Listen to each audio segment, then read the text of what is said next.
Do you struggle to take everything you know, everything you've built, and turn it into an offer ecosystem that people actually understand and want to buy? You have the expertise, you have the ideas, but getting all of that out of your head and into offers that connect, speak to the right people, sell with ease, and actually grow your business, that's a whole different skill set. And that's exactly what this show is about. Welcome to the Offer Mojo Show. I'm Lori Young, offer strategist and creator of the Offer Mojo framework. I help coaches and expert-led business owners package their expertise into offers you love and buyers actually crave. Because when your offers finally click, everything else gets easier. Let's get into it. Burnout was creeping in. My content felt disconnected, and I slammed my laptop shut at 3:30 in the afternoon. Best decision I made all spring. In this first episode of the Refine and Recline summer series, I'm pulling back the curtain on the 6 things I'm actually doing in my business right now. Having fun, learning, refining, experimenting, practicing, and organizing. None of it requires grinding. All of it is moving me forward. Okay, so today I'm doing something a little different. And honestly, it's something that might just shape how I do future episodes because I think I really like the idea of these mini themed series. I'm kicking off a short summer series that I'm calling Refine and Recline. 6 episodes running through the end of August. And the whole idea is this. I'm not going to ask you to grind your way through July and August. Go enjoy the long days and the warm weather. Be with your kids while they're home because they're not going to be little forever. Soak up the summer that you've got. And if you're listening from somewhere in the world where it's absolutely not summer right now, you are still welcome here. The permission I'm offering doesn't require sunshine. It just requires a willingness to slow down a little and do the right kind of work.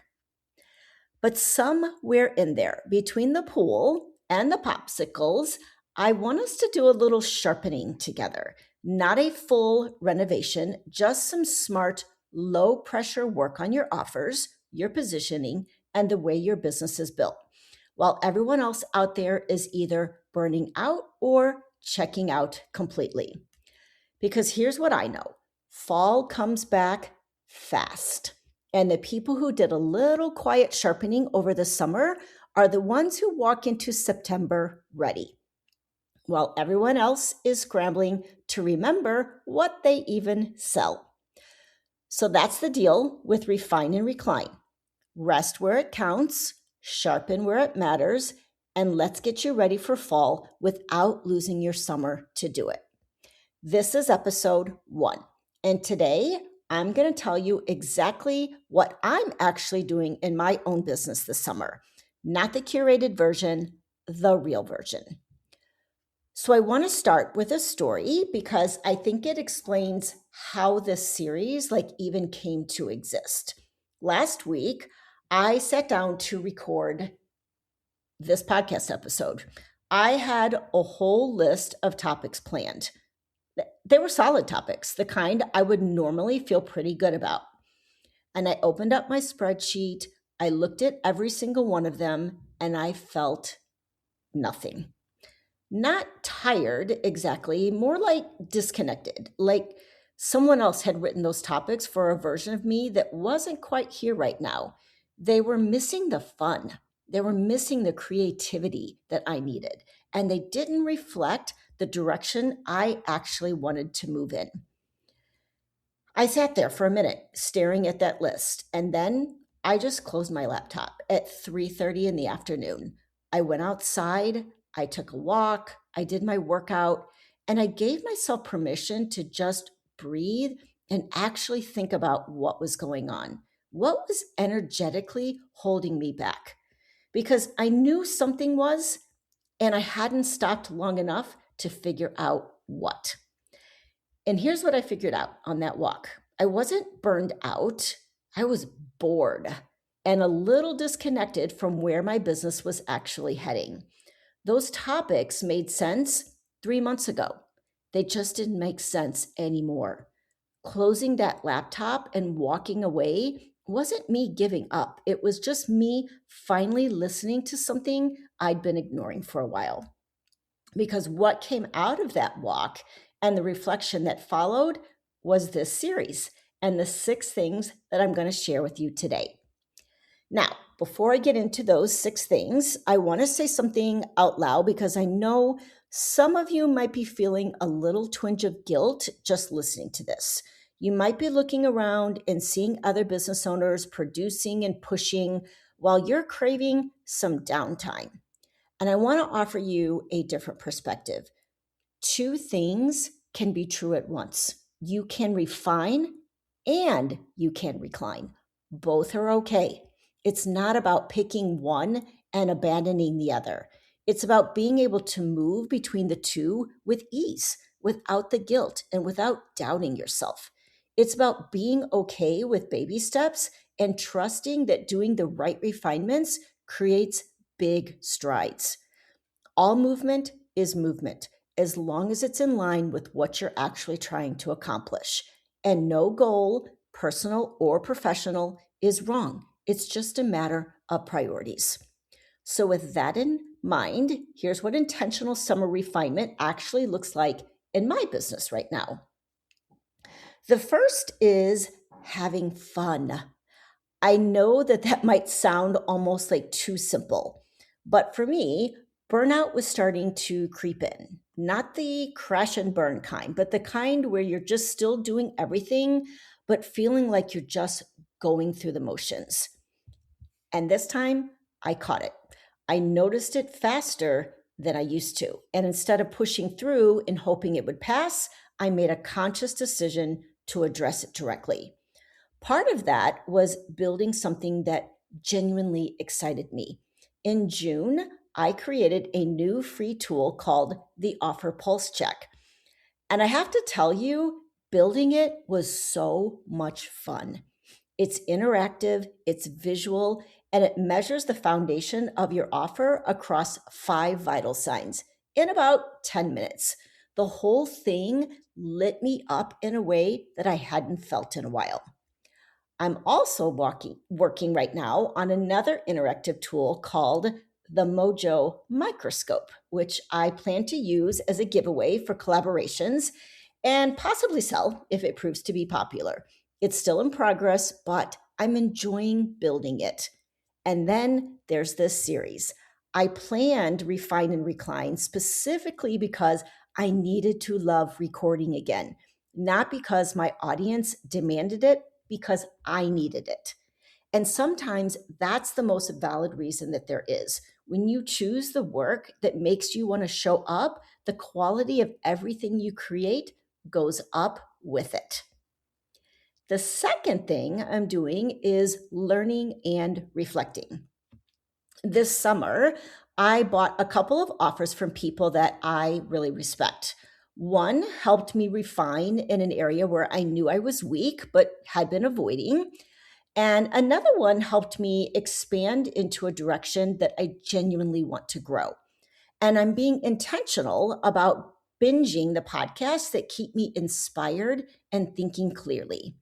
This is what investing in yourself looks like when it's quiet and deliberate.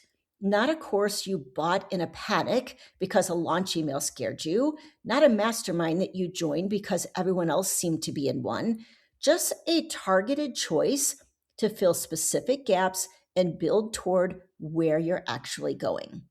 Reflection is the part that people skip because it doesn't look like productivity, but it's often where the real strategy gets built.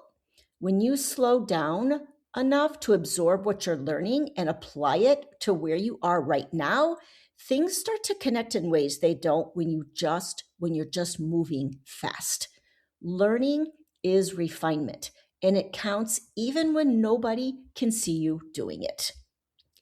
The third thing I'm doing is refining my messaging. Now, this one came directly out of something I did for my own business. I ran every single one of my offers through my brand new Offer X-ray, which is my own diagnostic tool, because I wanted to see what it was like to be on the receiving end of it. And what came back was really validating in some areas. My positioning, strong. My offer ecosystem, strong. My structure, consistently strong. Those pillars of the offer lifecycle were holding. But something kept coming up across multiple offers, fractures in my messaging and my sales materials over and over again. So I finally admitted something that I'd been avoiding for a while. My messaging needed a professional copywriter. Not because I'm not a good writer, because I'm too close to my own work. I know too much. I fill in the blanks automatically in ways that my potential clients simply can't. So I hired one. And honestly, the relief I felt was immediate. I am so looking forward to having someone else apply their zone of genius to something that has been slowly draining my energy. Here's what I know after years of doing this work. The hardest thing to see clearly is always the thing that you're most inside of. Bringing in another set of eyes isn't admitting defeat, it's just smart. The fourth thing is experimenting with Substack. And I want to be really clear about how I'm approaching this, because it's probably not what you'd expect from someone who thinks strategically about platforms for a living. I am not on Substack because I needed another platform to manage. I'm there because I needed a creative playground, a place to write differently, to think out loud in a format that doesn't have to perform or convert or hit a content calendar deadline. I'm writing when I feel like it. I'm doing a different kind of writing than what I normally do here or on social. I'm reading more because reading good writing makes you a better writer and a better thinker. And I'm paying attention to the kind of community that I'm drawn to over there. What conversations feel alive? What voices I keep coming back to? I'm not taking it seriously as a strategy. Not yet. Maybe not ever. And I'm completely okay with that. Experimenting means you don't need a plan. You just need to be curious for a while. And right now, giving myself that permission is doing more for me than I expected. The fifth thing I'm doing is practicing with Instagram stories. Okay, I'm going to be really honest here. This is a big stretch for me. I love watching other people's stories. I really do. But when it comes to doing them myself, I have historically not been good at all. Like, at all. I overthink it. I restart it. I decide it's bad, delete it. I don't know. Maybe you know the cycle. So I'm challenging myself to get better, to yap naturally on stories, because we all know what this whole yap challenge is about, to stop producing them and start just actually being on them. I'm finding ways to let my audience see a different side of me, less planned, more in the moment. The verdict is truly still out. Some of them have been great. Some of them have been actually a little rough, but that's what practicing looks like. You don't practice the things you're already good at. You practice the things that feel a little uncomfortable because that's where the growth is. And being willing to be seen imperfectly, I think it's its own kind of refinement. And the last thing I'm doing is organizing my collaborations inside ClickUp. Now, this one is less glamorous, I'll admit, but it matters. And I'm including it here because I think a lot of you have a version of this same thing sitting in your business right now. My collaboration tracking is a mess. It's just not set up in a way that lets me fully maximize this marketing strategy. And I knew something had to change when I overbooked myself. That was my cue. Good intentions only get you so far when the system underneath isn't working. So this summer, I'm building something that actually works for how I operate. Something that means I can say yes to the right collaborations, track what I've committed to, and follow through without anything falling through the cracks. Organizing is a refinement. It doesn't feel exciting. It's not the thing you tell people about at a networking event, but the clarity it creates and the capacity it frees up is absolutely worth the unsexy afternoon it takes to build it. So, those are the 6 things: having fun, learning and reflecting, refining my messaging, experimenting, practicing, and organizing. None of this requires me to be everywhere at once. None of it requires more offers, more launches, or more content than I already have. Every single one of them is real movement because I chose each one deliberately, and each one is pointed in the direction of where I'm actually trying to go. That's what refine and recline looks like: showing up for your business in a way that doesn't cost you your whole summer. Now, I want to leave you with something to sit with before we close. On your next walk or your next quiet afternoon, ask yourself a few questions. Where are you feeling the disconnection right now? What would the energizing version of your summer look like if you designed it on purpose instead of defaulting to whatever's already on the calendar? What's one thing you could release a little grip on? And what's one thing you could pick up just because it sounds like it might be a good fit for you right now? You don't have to do the 6 things that I'm doing, but you do deserve a version of summer that includes both rest and refinement on your own terms. And if you want a really good place to start on the refinement side, I'd love for you to take the offer pulse check. I built it this summer. It's completely free and it takes about 10 minutes. It measures the foundation of your offer across 5 vital signs and gives you a clear picture of where you're strong and where something might need a little attention. That kind of clarity can make your fall feel very, very different from your last one. You'll find the link in the show notes. It only takes 10 minutes and it's actually kind of fun. All right, my friend, if you know anyone in your business communities that would love this Refine and Recline series, please pass these episodes on to your friends. We all need permission to slow down and sharpen at the same time. I'll see you in the next episode.